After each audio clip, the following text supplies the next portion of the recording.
So hello guys, what's up, we are back with our new video. ये part 6 है आपका solution के chapter का। आज की वीडियो में ना हमें पढ़ना है यहाँ पर ideal solution, non ideal solution के बारे में, एजियोट्रोपिक मिक्सचर के बारे में। ठीक है, तो ये दो टॉपिक है आपके जो आज हमें कवर करने हैं। पिछली क्लास में आपने ना रोड्स लॉ पढ़ा था, जो कि आई थिंक 24 से 25 मिनट की वीडियो थी, जिसमें मैंने दो केसेस करवाए थे आपको। जिसमें एक केस आपका था कि जब आपका सॉल्वेंट वोलेटाइल होगा एंड सोल्यूट नॉन वोलेटाइल होगा, और एक था आपका जिसमें दोनों ही आपके मतलब सोल्यूट एंड सॉल्वेंट दोनों के दोनों आपके यहाँ पे वोलेटाइल होंगे। उसके बाद ना हमारा नया टॉपिक आता है कि basically ideal and non ideal solution क्या होते हैं। ठीक है, उसके बारे में जानते हैं। ठीक है गाइस, सबसे पहले याद रखना, पूरी आपकी केमिस्ट्री में आइडियल नाम की ना कोई चीज नहीं होती। ठीक है, तो यहाँ पे मैं आइडियल क्यों पढ़ा रहा हूँ? बेसिकली ये आइडियल सोल्यूशन जो है ना आपके, ये वो सोल्यूशन होते हैं ना जिनकी वैल्यू बहुत ज्यादा करीब आती है एक आइडियल सोल्यूशन की। ठीक है, एग्जाम्पल बताऊंगा मैं इसके क्या क्या होते हैं।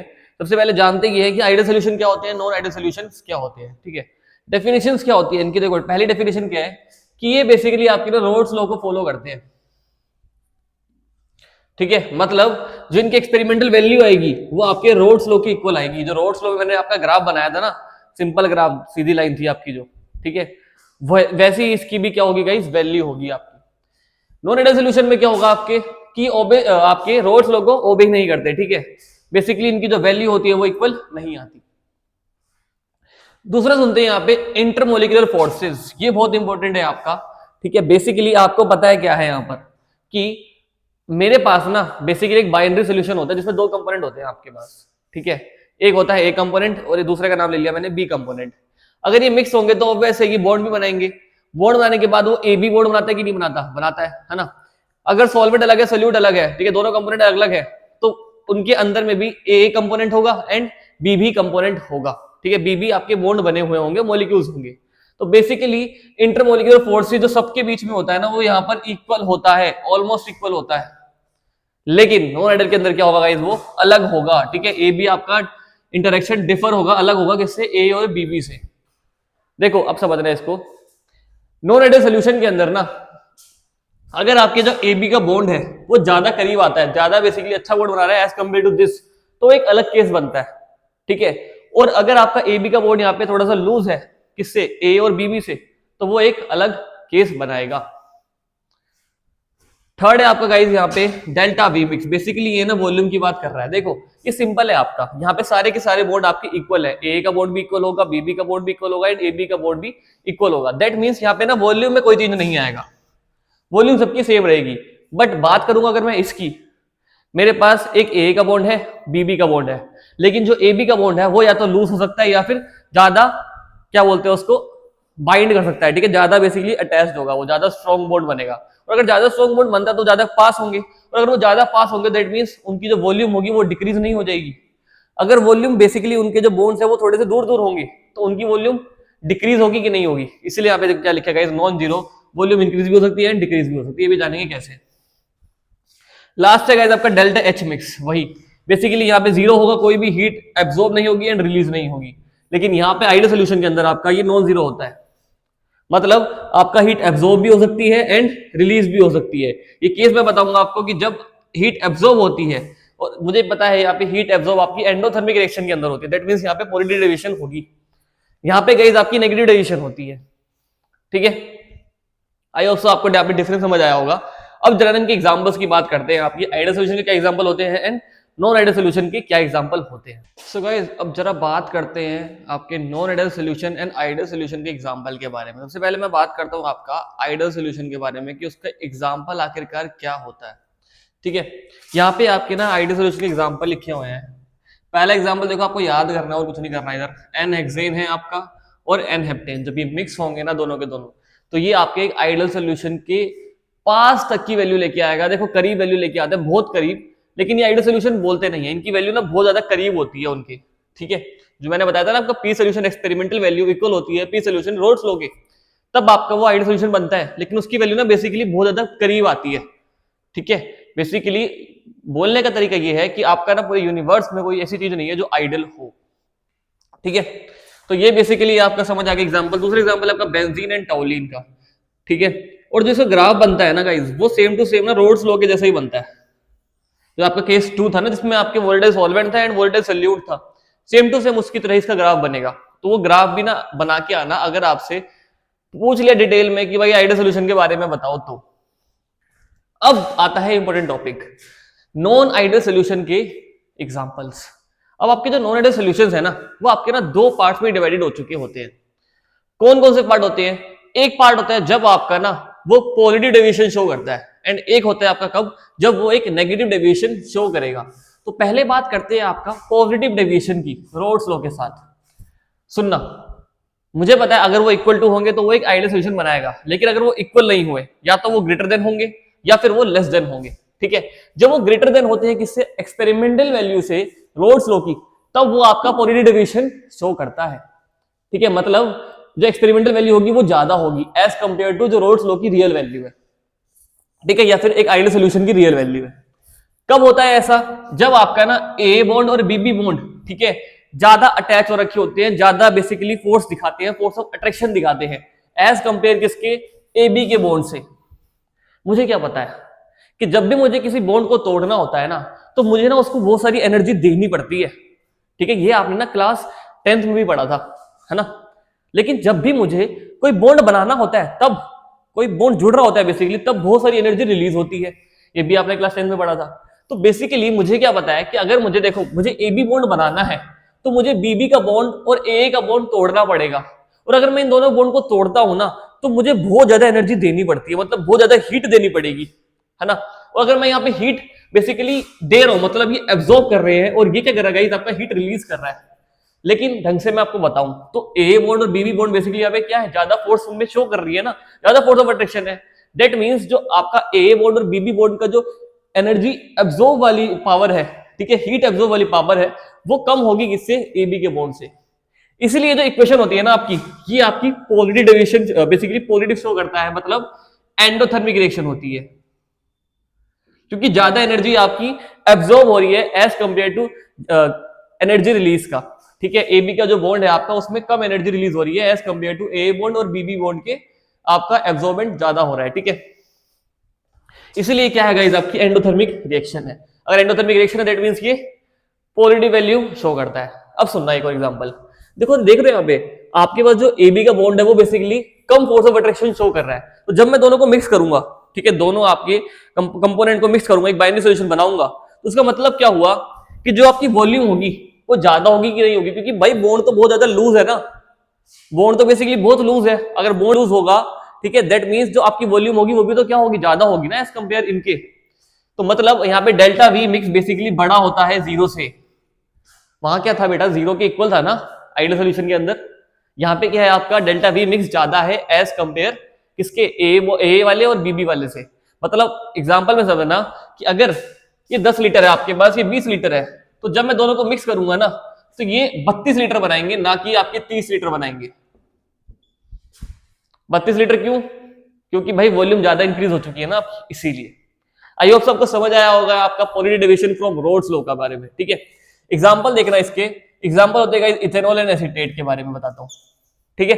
बेसिकली एग्जांपल आपका इथेनॉल और एसीटेट को जब आप मिक्स करोगे, तो आपका ये पॉजिटिव डेविएशन शो करता है रोड्स लॉ के लिए। आप ग्राफ देख रहे हो ये वाला, ढंग से अगर समझोगे आप, तो ये ना वही ग्राफ है आपका रोड्स लॉ का सेकंड केस वाला, ठीक है। जो ब्लैक वाली लाइनें बनाई है ना मैंने, सेम टू सेम वैसा बनाया, बस मैंने पॉजिटिव डेविएशन शो करने के लिए रेड पेन से ऐसे शो कर दिया, ऐसे को, ठीक है। ये बेसिकली कुछ ना रियलिटी में इस टाइप का ग्राफ बनेगा, जो रेड पेन से आपका मैंने बनाया है।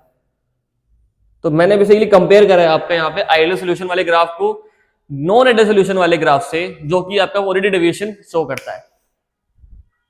अब जरा बात करते हैं आपके negative deviation from Raoult's law.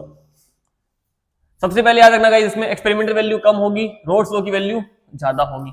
और अगर रोड्स लॉ की वैल्यू इसमें ज्यादा है, एक्सपेरिमेंटल वैल्यू कम है, तो नेगेटिव डेविएशन वो शो करेगा, ठीक है। यहाँ पे क्या होता है, जो ए बी का बॉन्ड है ना, वो ज्यादा का ज्यादा फोर्स ऑफ अट्रैक्शन शो करता है as compare to A bond और बीबी बॉन्ड। अब यहाँ पे होगा क्या बेटा, ए बॉन्ड और बीबी बॉन्ड टूट रहा है, तब जाके वो ए बी बॉन्ड बना रहा है ना। और अगर ए बॉन्ड और बीबी बॉन्ड टूटेगा, तो वो कुछ एनर्जी रिलीज भी करेगा, है कि नहीं? सॉरी, एनर्जी एब्जॉर्ब करेगा आपका, क्योंकि वो टूट रही है। लेकिन जो ए बी बॉन्ड है बेटा, वो ज्यादा बेसिकली इधर क्या है, ज्यादा फोर्स ऑफ अट्रैक्शन शो कर रहा है ना। तो उसको बनाने के लिए जैसे ही वो ज्यादा बनता है, मतलब जैसे ही वो बनेगा आपका, तो यहां से बेसिकली ज्यादा एनर्जी आपकी रिलीज होगी, मतलब एनर्जी ज्यादा रिलीज होगी, एनर्जी के कम यहाँ पे एब्जॉर्ब होगी। ठीक है, मतलब समझना है इसका, जो आपका ए बॉन्ड और बी बॉन्ड है उसमें एनर्जी यहाँ पे कम एब्जॉर्ब हो रही है टूटने के लिए, ज्यादा रिलीज का, लेकिन हो क्या रहा है यहाँ पे ए बी बॉन्ड में ज्यादा एनर्जी रिलीज हो रही है, तो नेट बेसिकली यहाँ पे एनर्जी रिलीज हो रही है। और अगर एनर्जी रिलीज होगी तो उसका मतलब क्या हुआ कि ये बेसिकली आपकी एक एक्सोथर्मिक रिएक्शन है। यहाँ पे बॉन्ड ना बेसिकली बहुत ज्यादा करीब करीब आ चुकी है। अगर बॉन्ड बहुत ज्यादा करीब करीब आ चुकी है तो अगर ये 10 लीटर है, ये 20 लीटर है, तो ये बेटा आपके 28 लीटर बनाएगा, है कि नहीं? क्योंकि बॉन्ड तो बहुत बड़ा करीब आ गया ना। अगर बॉन्ड ज्यादा करीब आ गया, ज्यादा फोर्स ऑफ अट्रैक्शन शो कर रहा है, तो वॉल्यूम भी तो इधर कम हो जाएगी कि नहीं हो जाएगी? That means delta we mix आपका 0 से इधर कम हो जाएगा। ग्राफ देखो इसका, वीपी मतलब वेपर प्रेशर नीचे मोल फ्रैक्शन होता है, पता है आपको। ये मैंने जो लाइन खींची है ब्लैक वाली, ये बेसिकली आपकी आइडियल सॉल्यूशन को शो कर रही है, रॉड्स लॉ को शो कर रही है। और ये जो रेड पेन से मैंने खींची है ना, ये वाली देखो नेगेटिव डिविजन नीचे की तरफ बनाई है ऐसे करके, इस लाइन के लिए कंपेयर जब करा, और इसके लिए ये बना इस लाइन के लिए, और इस लाइन के लिए आपका ये लाइन, तो ये बेसिकली शो करता है आपका नेगेटिव डेविएशन। एग्जांपल देख सकते हैं हम, phenol and aniline, acetate and chloroform. तो ये थे गाइस आपके positive deviation from rods law, negative deviation from rods law और आइडियल सॉल्यूशन के एग्जांपल। आई होप सबको समझ आए होंगे। अब जरा बात करते हैं आपका एजियोट्रॉपिक मिक्सचर के बारे में। तो दोस्तों बात करते हैं आपका एजियोट्रॉप्स के बारे में, एजियोट्रॉपिक मिक्सचर के बारे में। ठीक है, होता क्या है एजियोट्रॉप्स, ये जरा जानते हैं एक बारी। बेसिकली ना ये पहली बात तो एक बाइनरी मिक्सचर होता है जिसका कंपोजिशन सेम होता है आपका लिक्विड के अंदर भी और वेपर फेज के अंदर भी। मतलब क्या हुआ इसका? बेसिकली बोलने की कोशिश ये हो रही है, जब भी हमने कोई दो लिक्विड को मिक्स करा ना, तो उसका जो कंपोजिशन होगा वो सेम हो जाएगा आपका लिक्विड फेज में भी एंड वेपर के फेज में भी। ठीक है, दोनों के साइड में आपके जो कंपोजिशन है वो सेम रहेगा। ठीक है, उससे होगा क्या यहाँ पर कि अगर मैं इनको बॉईल करता हूं ना, तो ये कॉन्स्टेंट टेम्परेचर पे बॉईल होंगे। एग्जांपल समझते हैं, मेरे पास आपके पास दो कंपोनेंट थे, एक कंपोनेंट आपका 100 डिग्री सेल्सियस पे आपका क्या हो रहा है बेटा, बॉईल हो रहा है। ठीक है, बॉईल हो रहा है वो। ठीक है, और जो एक कंपोनेंट था आपका बी कंपोनेंट, वो आपका ना 78 डिग्री सेल्सियस पे बॉईल होता है। जब मैं मिक्स करूंगा ना, तो मिक्स करने के बाद क्या होगा कि वो दोनों के दोनों ना एक ही टेम्परेचर पे बॉईल होंगे। या तो देखो वो कम भी हो सकता है या फिर वो ज्यादा भी हो सकता है। बताएंगे कैसे, समझते हैं इसको कि बेसिकली इनका मतलब क्या है कि सेम कंपोजिशन में ही आपके liquid phase and vapour phase में रहते हैं और बॉईल होते हैं बेटा एक कांस्टेंट टेम्परेचर के अंदर। मेरे पास ना कोई लिक्विड है, ठीक है, कोई सोल्यूशन है जिसके अंदर आपके दो कंपोनेंट है, एक बाइनरी मिक्सचर है। ठीक है, एक ए है और एक बी है, दोनों का बॉइलिंग पॉइंट क्या होगा, इधर अलग अलग होगा। जैसे मैं इनको मिक्स करूंगा ना, तो मिक्स करने के बाद इनका जो बॉइलिंग पॉइंट होता है गाइस वो सेम हो जाएगा, और उन्हीं मिक्सचर को हम बुलाते हैं एजियोट्रॉपिक मिक्सचर। अब थोड़ा ना दिमाग लगाना, अगर इनका बॉइलिंग पॉइंट सेम हो जाएगा तो मुझे बताओ क्या मैं इस लिक्विड को, इस सोल्यूशन को सेपरेट कर सकता हूं? नहीं कर सकता। ठीक है, तो अगला पॉइंट देख रहे हो आप, बेसिकली एजियोट्रॉप्स वाले जितने भी मिक्सचर होंगे वो इम्पॉसिबल होते हैं आपके सेपरेट करने के लिए। ठीक है, बाय फ्रैक्शनल डिस्टिलेशन। क्या होता था फ्रैक्शनल डिस्टिलेशन? बेसिकली आपका, मुझे पता है अगर मेरे पास दो लिक्विड होंगे, ठीक है, दो आपका एक सोल्यूशन बना हुआ होगा, तो मैं अगर एक सॉल्वेंट की या फिर एक सोल्यूट की या फिर एक कंपोनेंट की, ठीक है, बॉइलिंग पॉइंट को टच कर लेता हूं, तो वो दूसरी जगह पर मैं उसको भेज सकता हूं। लेकिन एजियोट्रॉप में बेटा ऐसा नहीं होता। क्यों नहीं होता? बिकॉज दोनों के दोनों आपके जो लिक्विड होंगे, जब मैं उनको मिक्स करूंगा ना, तो उनका सिर्फ और सिर्फ एक ही बॉइलिंग पॉइंट होगा। आया समझ कि क्या होते हैं आपके एजियोट्रॉपिक मिक्सचर? अब सुनना, देखो मैंने आपको बताया कि ये ना आपके बॉइल होते हैं एक कांस्टेंट टेम्परेचर पे, तो मतलब इनका जो बॉइलिंग पॉइंट होगा वो सेम हो जाएगा। तो अब ये जब आपके जो बॉइलिंग पॉइंट सेम होते हैं ना, वो या फिर तो आपका मैक्सिमम हो सकता है या फिर मिनिमम हो सकता है। मतलब जो रियल वैल्यू थी उससे जो बॉइलिंग पॉइंट होगा वो ज्यादा भी हो सकता है, या फिर जो रियल वैल्यू थी उससे वो बॉइलिंग पॉइंट कम भी हो सकता है। क्यों होता है ये जानते हैं। ठीक है, पहला आता है गाइस आपका मिनिमम बॉइलिंग पॉइंट, मतलब बॉइलिंग पॉइंट में कमी हो गई है, जो रियल वैल्यू थी बॉइलिंग पॉइंट की उससे कम में अब वो बॉइल हो रहा है। क्यों होता है, कब होगा ये? जब बेसिकली आपका रॉड्स लो ना पॉजिटिव डेविएशन शो करेगा। पॉजिटिव डेविएशन, अभी पॉजिटिव डेविएशन कब शो होती थी आपकी? याद आ रहा है कि जब वो पॉजिटिव डेविएशन तब शो होती थी आपकी जब वो रिएक्शन आपकी क्या थी, जिसमें आपके जो AB का मॉलिक्यूल था, ठीक है, जो बॉन्ड बना रहे थे बेसिकली वो बहुत लूज बना रहे थे, फोर्स ऑफ अट्रैक्शन वहां पे कम था। और अगर फोर्स ऑफ अट्रैक्शन कम होगा तो वो रिएक्शन आपकी एंडोथर्मिक थी, है कि नहीं? तो बेसिकली बोलने की कोशिश क्या कर रहा है, कितने भी मॉलिक्यूल्स होंगे ना आपके अट्रैक्ट करेंगे बहुत ज्यादा धीरे धीरे, स्ट्रॉन्ग, उनकी ना मॉलिक्यूल्स की जो बॉन्डिंग होगी वो बहुत छोटी होगी और कम होगी, स्ट्रॉन्ग बहुत कम स्ट्रॉन्ग होगी वो। तो अगर वो स्ट्रॉन्ग कम है ना तो वो टूट जाएंगे, वेपर के फॉर्म में जल्दी आने की कोशिश करेंगे। और मुझे क्या पता है गाइस कि बॉइलिंग पॉइंट आपका कब होता है, जब वेपर फेज या फिर वेपर प्रेशर आपका इक्वल होता है किसके, एटमॉस्फेरिक प्रेशर के। ये आपका ना एक बॉइलिंग पॉइंट कहलाता है। तो आप देख रहे हो बेसिकली हुआ क्या, जब हमने उनको मिक्स कर दिया ना तो जो आपके मॉलिक्यूल्स के, ठीक है, वो बहुत ज्यादा कम स्ट्रॉन्ग है, बहुत वीक बॉन्ड बना रहे हैं, तो वो जल्दी टूट जाएंगे और वेपर फेज में जल्दी पहुंच जाएंगे उनके रियल टाइम वैल्यू से, ठीक है। और अगर वो रियल टाइम वैल्यू से पहले पहुंच जाएंगे तो उनका जो बॉइलिंग पॉइंट है वो क्या हो जाएगा, कम नहीं हो जाएगा। यही लिखा है यहाँ पे, molecule attracts each other less strongly than pure component. Vapour pressure ज्यादा हो जाएगा, क्यों, वीक बॉन्ड बना रहे हैं इसलिए वो जल्दी उड़ जाएंगे, ठीक है, जिससे जो बॉइलिंग पॉइंट होगा क्या होगा गाइस, वो कम हो जाएगा। तो इससे मैं ये कहता हूं कि अगर वेपर प्रेशर ज्यादा है तो बॉइलिंग पॉइंट इधर क्या है गाइस, कम है। एग्जांपल देखते हैं यहाँ पर, देखो इथेनॉल और वाटर को जब आप यहाँ पे मिलाते हो ना, ठीक है, यहाँ पे समझना 95.6% आपकी इथेनॉल है, ठीक है, जो बॉइल होती है आपकी 78.1 डिग्री सेल्सियस पे, ठीक है, इथेनॉल की बात कर रहे हैं सिर्फ। और जो बॉइलिंग पॉइंट है आपके इथेनॉल का वो है आपका 78.3 डिग्री सेल्सियस का। पानी का हमें पता है 100 डिग्री सेल्सियस होता है, लेकिन जब मैं हम दोनों को मिक्स करेंगे ना, इसको इथेनॉल को एंड आपके पानी को, तो वो आपके 78.1 डिग्री सेल्सियस में क्या हो रहा है, बॉइल हो रहे हैं। रीजन बिहाइंड, क्योंकि उनके जो मॉलिक्यूल्स होंगे वो बहुत ज्यादा वीक होंगे तो वेपर प्रेशर आपका ज्यादा हो जाएगा। अगर वेपर प्रेशर ज्यादा हो जाएगा तो बॉइलिंग पॉइंट अपने आप क्या हो जाएगा, इधर कम हो जाएगा। अब जरा बात करते हैं आपका मैक्सिमम बॉइलिंग पॉइंट के बारे में, ठीक है, मैक्सिमम बॉइलिंग एजियोट्रॉप्स के बारे में। बेसिकली ये ना आपका नेगेटिव डेविएशन शो करता है रोल्स लॉ का। नेगेटिव डेविएशन मतलब कि ये आपकी एक्सोथर्मिक रिएक्शन होंगे, मतलब कि ए बी का बॉन्ड ज्यादा स्ट्रॉन्ग हुआ किससे, ए के बॉन्ड से एंड बी के बॉन्ड से, है ना। और अगर ए बी का बॉन्ड ज्यादा स्ट्रॉन्ग होगा तो मतलब वेपर प्रेशर जो होगा वो वेपर की फॉर्म में आने में बहुत ज्यादा टाइम लगाएंगे, ठीक है। तो देखो क्या लिख रहा है, molecules attract each other more strongly, ठीक है, देन प्योर कंपोनेंट मतलब प्योर सॉल्वेंट से। तो अगर वो बहुत ज्यादा यहाँ पे स्ट्रॉन्ग है तो मुझे पता है कि वेपर प्रेशर बनाने में ना उनको टाइम लगेगा, तो इसलिए जो वेपर प्रेशर होता है गाइस यहाँ पे क्या हो जाएगा, अपने आप कम हो जाएगा, जिससे बॉइलिंग पॉइंट क्या होता है गाइस, ज्यादा हो जाता है।